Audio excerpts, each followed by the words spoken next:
You have to beat the Tigers. End of story. You have to beat the Tigers. We're going to get into just how bad the Tigers are offensively. We're going to get into my gripe of the game. We're going to get into the game as much as we don't want to. We're going to do some standings watch as well on today's Locked On Guardians.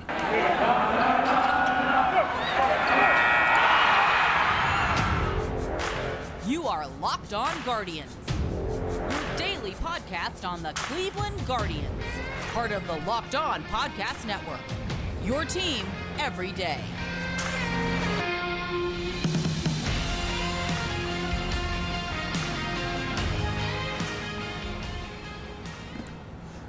Hello everyone and welcome to Locked On Guardians. I'm your host Jeff Ellis, formerly of Scout, formerly of 24/7, now all of Locked On.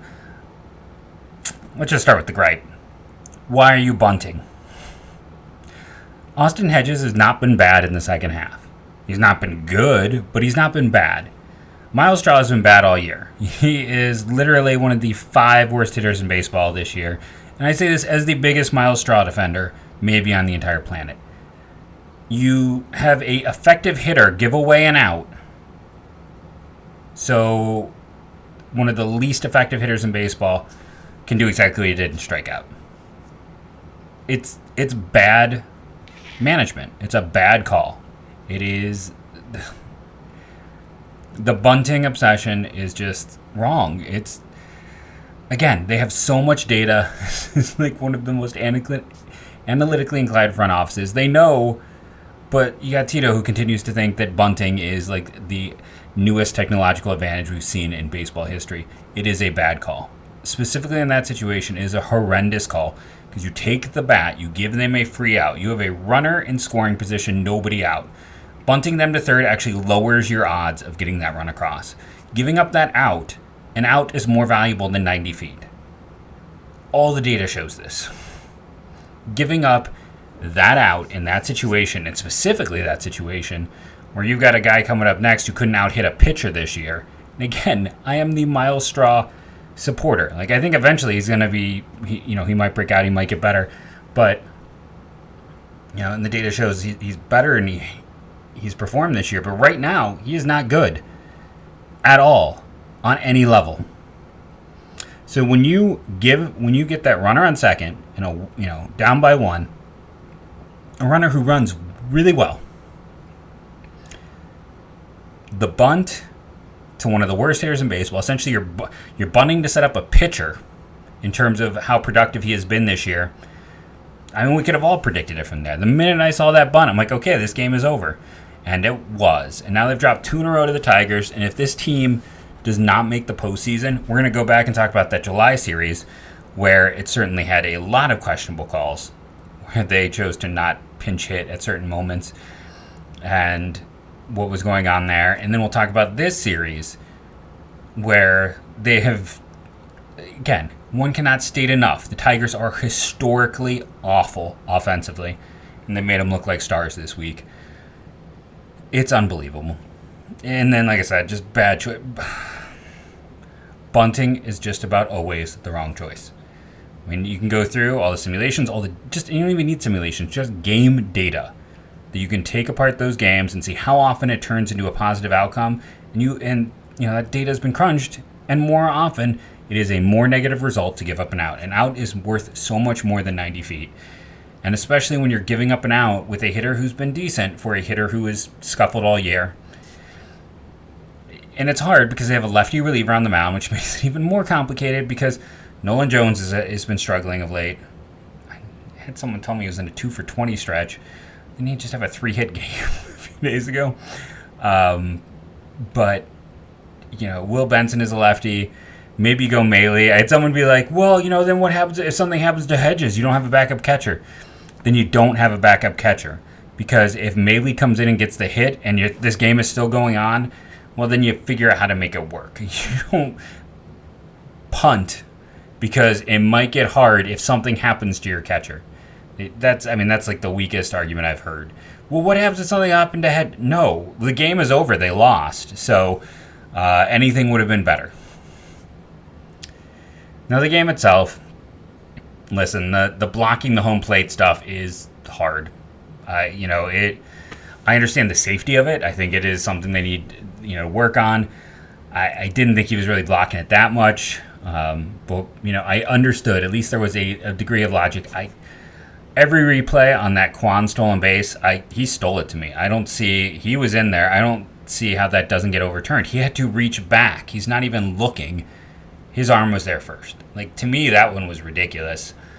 I don't understand what replay they were looking at there. And then what happened with Straw. I mean, the ball didn't hit the ground. Like, Straw was out. I'm not going to. Which is, kind of what you come to expect right now. And again, defender of Straw, what about that great catch and throw and then Owen Miller drops the ball because he's Owen Miller at first base? And, he makes those stellar plays. Like, he, on defense, is going to be worth 2 to 3 wins. The problem is, on offense, he's going to be worth, like, -1.5. So it's tricky, but he's such a good defender. But you can't let him hit, and you can't bunt to set up Straw. Because he's not going to hit a sac fly. He's just not. We all knew that. So there's no reason to bunt to advance that runner. 1 game lead on the Twins, currently tied with the Blue Jays for the 3rd wild card spot. Right now, the Blue Jays have been on a bit of a scuffle stretch. The Rays are currently the number 1 wild card. Number 2 is the Mariners. 3 are the Blue Jays, who have the same record as the Cleveland Guardians. Guardians up 1 game on the Twins. Because they can't beat the Tigers. Can't beat a team that has a negative offensive WAR this year. That's right, negative 1.7 or 1.8. That's right, their offense is negative this year. I had never seen that before. Negative 1.8 this year. Would it surprise you that they have a 74 runs created plus? 74. That is also the worst in baseball. To give you an idea, if you're like, oh, well, how does that compare to the Guardians themselves? Who's got close to a 74 runs created plus?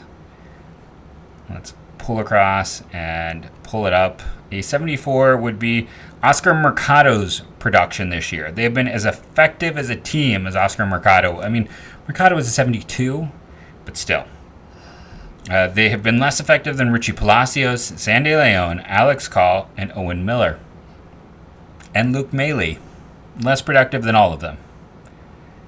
That is how bad this team is, and they're making them look like the 90s Indians. And I say Indians because they were the Indians then. We're going to take our first break, come back, and talk about the game itself, do our natural breakdown, talk a little bit more about just how bad this Tigers offense is, because I feel like saying historically bad just is not saying enough on today's Locked On Guardians. Our first fantastic sponsor are our friends at the Liver Health Formula. I've told you about it before. Your liver is your body's filter. It is your body's cleaner. It is what keeps you going.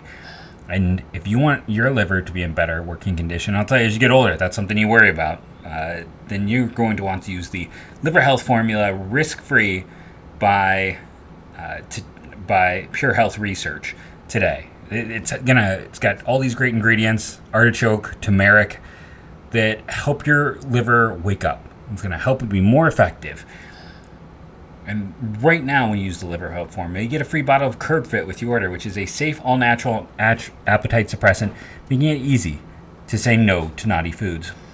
It makes it the perfect complement to the Liver Health Formula. Go to getliverhelp.com/MLB to learn more. Again, that's getliverhelp.com/MLB to try the Liver Health Formula completely risk-free and claim your free bottle of Curb Fit with your order. Go to liverhelp.com/MLB to take care of your liver. It might need some help. You know that. You know if your liver needs some help. But we can all use some preventative care. Okay, so the game today. My ranting is done. You look at this one. 11 hits by the anemic Tigers offense. 4 walks. That's 15 opportunities right there. Cleveland had 1 error. Could have been, more defensive plays were not good, but that's 16 opportunities, 16 failed. I'm not even sure where I'm going. That's 16 opportunities for the Tigers. That would be about 5 runs. They only got 4, so actually Cleveland was pretty good about limiting them. And that's the crazier thing. You go back in this game, you go back to that first inning, if that call doesn't get overturned at the plate, that's out 3, and they don't get a run across. And the Guardians win this game, right? Because then they only get one other run. Like, they were that, even though were outplayed, this close to actually winning it. That change at the plate was huge. Cleveland side of things, 8 hits, 2 walks, 1 error, 11 opportunities, 3.5 runs. So they were in their right area. They had just 3 extra base hits.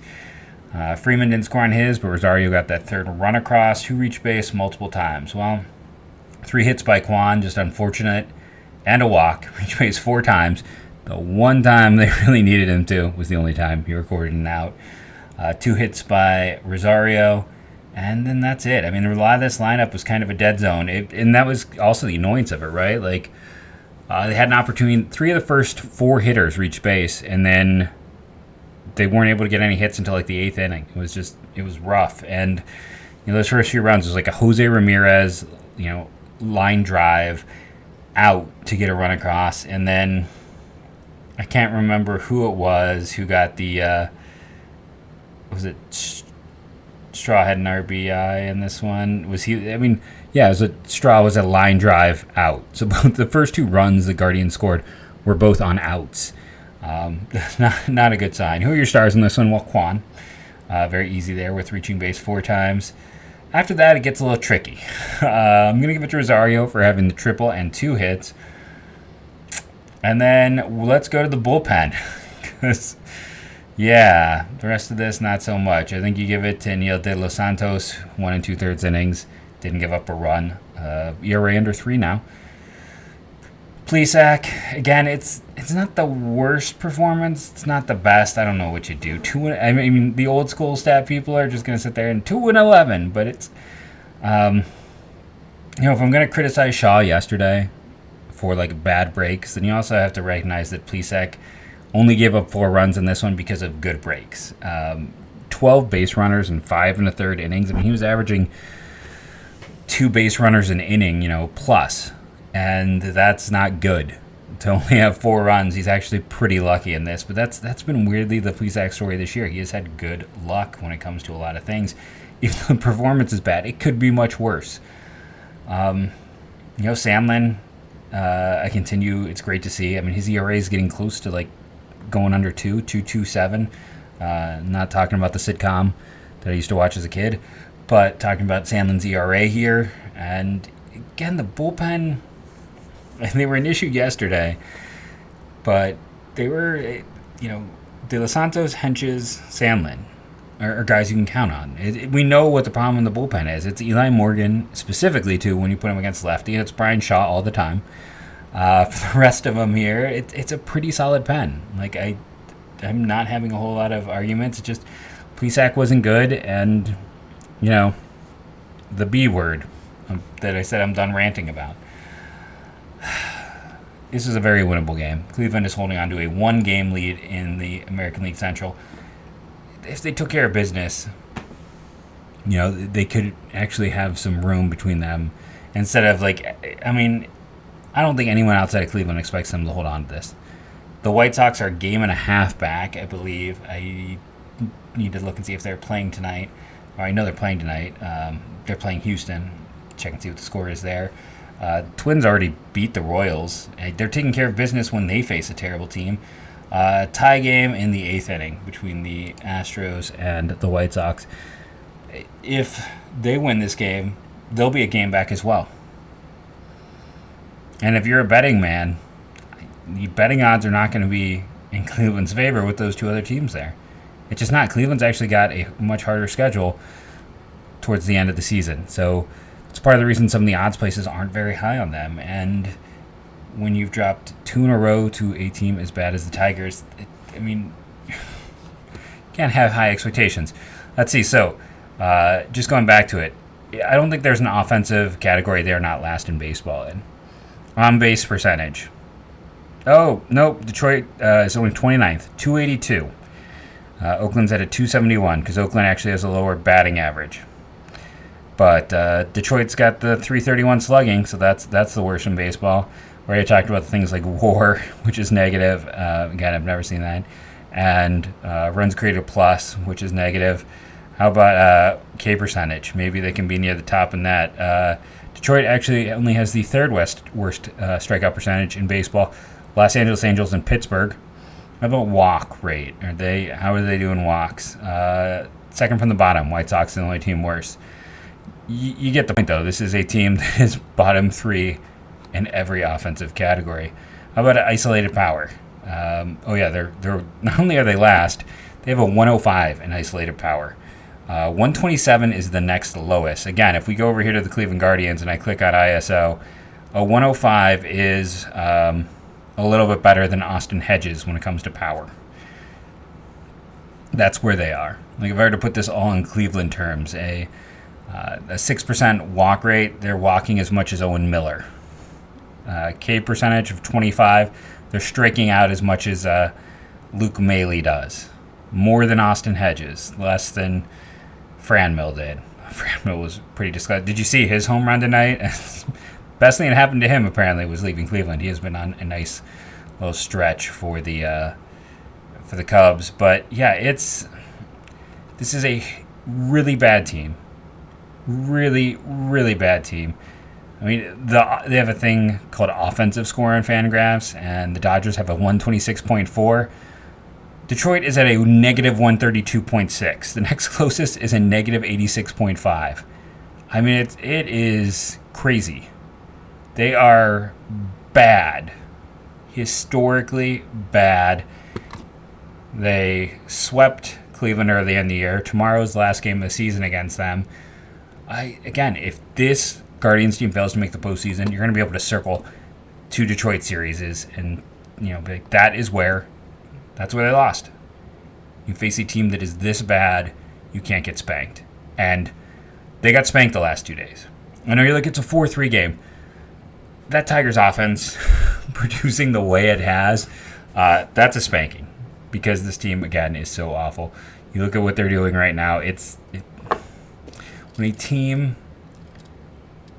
is this terrible, if they're playing you competently, you're doing something wrong. You got to take care of business. Plain simply, they're not taking care of business. Questionable calls all around.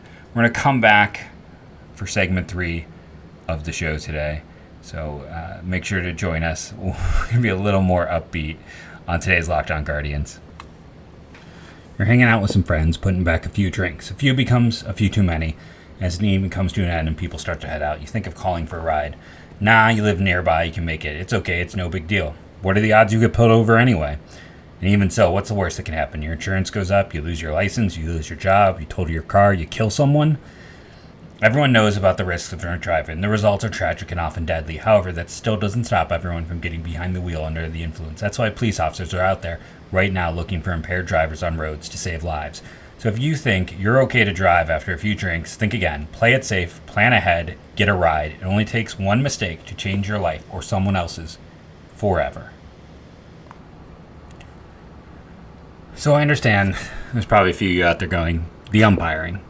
And by the way, Austin Hedges went off if you missed it. Normally I don't read something in full, but I think I have to read this entire quote by Austin Hedges. First of all, it cost the game. That play has been called a few times now recently. There has really never been called before. For some reason, New York feels like they need to take over the game and change the way the game is played. Guys are just out. There are plays at home that are beating the runners, and for 150 years you're out. And now we're calling some type of rule that is really tricky to define and to be able to take the game into their own hands that way. And first of all, that cost one run automatically, and then what ended up. Honestly, it's a disgrace. It's embarrassing. I think New York owes Zach Plesac specifically an apology because they took the game out of his hands. The guy was throwing the ball amazingly, and overturning that call right there, like I said, it cost the game. I don't need to get into the rest of the debacle with the umpires today because it was a really, really poor executed job by them. It's too bad. It's too bad. We play a sport where we get held accountable. When we say something, we get held accountable. We get mocked. We get shamed. There's no accountability on their part right now, and that's really, really sad. I don't know why. There needs to be a little bit. We talk about equality in this world right now. There ain't no equality with that. These guys are going out there with no responsibilities. They say, okay, here's a play where I can show my power. Here's a play where I can take over the game. And that's not the game that we play. That's not the game we played forever. They're trying to take over the game. They're trying to change the game, and it's disappointing. For a team that goes out there and fights every single night to win a game, for it to cost us a game when we're trying to win the division, we're trying to make the playoffs, and we're trying to do something special, and for it to be taken out of our hands like that is a disgrace, and it's extremely disappointing. I'm disappointed, and that's all I have to say.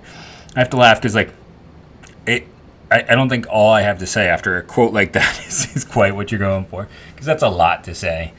Again, the call at the plate, I have mixed feelings, because I do think, a change in the rules there need to be done.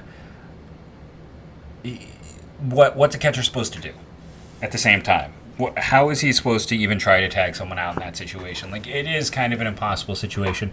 The other side of it, I would strongly argue against what Hedges is saying. I don't think Plesac was pitching particularly well tonight, and I think that showed up. And yeah, you take that off the board, he probably gets a win, and this team probably gets a win.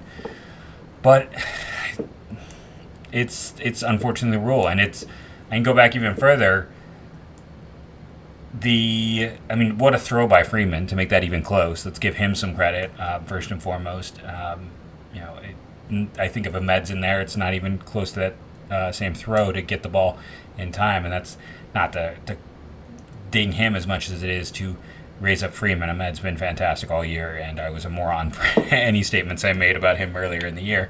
But no one else. It's a great play by Freeman, but if that ball doesn't hit the bag, you just get a double play and you're out of the inning anyways. It's just, I understand the frustration, and I thought the Kwan call was terrible. And then the ninth, when the umpire doesn't get that timeout recognized, is chirping with the bench, that was ridiculous. That was just show moments. And I personally, sorry if you're an umpire out there and you're going to get offended by this, but I can't wait for robot overlords to take over baseball. It's just time to let it, take it out of some of the human hands and just go into ones that we can get something more definitive, where it isn't this situation where I think Hedges is absolutely right. I think that play at the plate, it's impossible to know. Half the time they're never going to call it. Half the time they will call it. Sometimes that's fine. Other times it's not. And it's pass interference in football, where they realized, we kind of made a mistake. It's impossible to judge this. And yeah, now they've kind of opened this can of worms, and that was ugly. I still don't understand how the stolen base was not reversed on the other side of things. And then the whole thing in the ninth with the umpire, the right call was made in terms of Straw, but then to be chirping because Straw is annoyed was just, it was something. It was really something, and I agree. The umpiring in this game was pretty terrible. It is a hard situation, and I understand being pissed off, but at the same time, the team didn't execute. I have a hard time coming back and being all on the umpires, because the umpires were poor, but the team also didn't execute today, and they didn't execute yesterday, and I'm just, and here's the other thing too. So everyone's who are you gonna bring in this situation? Let me just pause real quick need to make one more point about why Myles Straw is not the guy you want in that situation. So I went and pulled up the data, because here's one of those things that's kind of driven me mad throughout the course of this year, is the idea that we know this team has all this data that they don't seem to be using. One of them is the fact that over his career, Myles Straw has a runs created plus of 90 against righties and 62 versus lefties. That's right, he has a reverse platoon advantage. Those can exist, and there's multiple players on the Guardians. Owen Miller has a reverse platoon split right now. But Tito doesn't look at that data. It's he doesn't think a reverse platoon split can exist. So leaving Straw out there is, even a bigger issue, because he doesn't hit lefties. And the data shows, I don't understand why. But that's what's crazy, right? That is what drives me batty, because we know how analytical the front office is. We know how analytical the minors are in terms of what they're coaching and working with players with. Myles Straw. Stephen Kwan, by the way, I was a big idiot with any talk of trading him for anyone. You can make a case for him being the best hitter on this team right now. All the things they worked with him on to make him better, and all the advanced thoughts that have helped a lot of these young players, and then it gets up to the majors and it's like, oh, okay, we're going to go back old school. It's odd. I really, in this segment today, I wanted to kind of take a moment and highlight like just how good Andres Gimenez is. I really didn't get a chance to do as much of that as I wanted to yesterday. So instead of focusing on the negativity, let's let it go. I've done my griping. Let's discuss why the Guardians have one of the most exciting young players in baseball.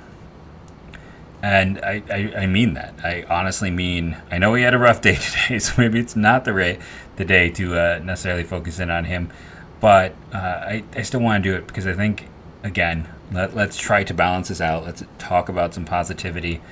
So when you're just looking at the top young hitters in baseball, I got to hit qualifying. By the way, how did I not know that Chadwick Romp played for Atlanta this year? That is just amazing.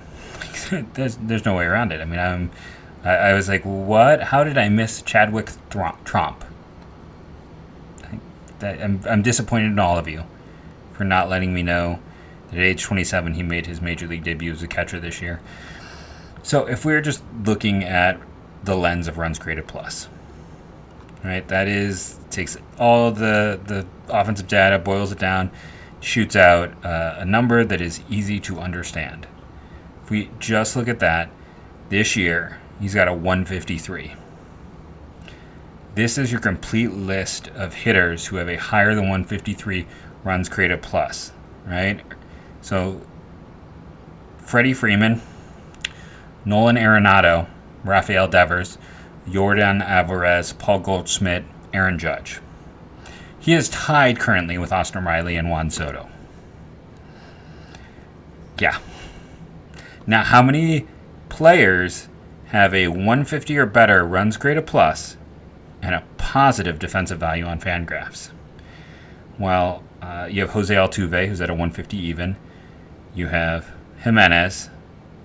You have Arenado, Devers, and Judge. That's it. That's the list. That's the entire list. He has been offensively one of the top 10 hitters in baseball. And then what's kind of crazy is Jose Ramirez is still at 147, even though he's been a league average bat for 2 months now. Oh man, just take a moment and think what this lineup could be doing if Jose was Jose, instead of this facsimile of Jose who's had some ups and downs. It could be deadly. And like, can we also talk about why is Gimenez still hitting fifth? You can make a case that he should hit third, right? I mean, I think you could make that case. He has been the better hitter this year. And there's that part where it's like, okay, so he's 3, Jose 4. I mean, Jose was the home run guy, right? He was in the home run derby. That makes him the home run hitter by that school of thought. I think it is a thing right now where, I talked about it where, I talked about the great trades this organization made, and people are like, Clevenger trade still isn't good, and the Lindor trade's still terrible. It's like, what are you watching? Okay, should we talk about, do you want to know where like Lindor is in terms of runs created plus? Well, I'm going to tell you this. If I'm going through the list of players with runs created plus, Lindor isn't the first former Indian on the list. Man, I'm really doing some regression night. Former Guardian on the list. By the way, if you go back to my early year, Taylor Blake Ward's in there. Taylor Blake Ward is my friend. Taylor Ward, the outfielder, is sitting at 28th overall. First former Guardian you get to, Yandy Diaz, tied with Trea Turner at 29th on the list. That's right. Yandy is higher than Lindor. Francisco Lindor he's having a good year. He is a 4.9 WAR, very positive defensive value, but he is at a 129 runs created plus. He is currently tied with Nate Lowe, Starling Marte, and Kyle Tucker for runs created plus. By the way, 42nd, just 127, Santander in Baltimore. So that's 3 former Guardians in the top 50. Not great. We've only got 2 Guardians in the top 50 and then 3 former Guardians in the top 50. But hey, at least it's positive developmental work. There's been, and that's the thing too, going back to those trades, there's no way you can look at the Lindor trade as anything but a victory. If you're calling that a loss, I don't know what to tell you. Ahmed has been fantastic this year. He was average last year. The biggest problem with Ahmed was honestly, by the time they got him, he had already burned through 3 years. He was already an arbitration player. There just was not a lot left on his contract. They should probably be seeing if they can somehow extend Gimenez this offseason, if he would be willing to do that. But they got a star. They got an absolute star right now in him. And we'll see. Isaiah Green is walking at an incredibly high rate.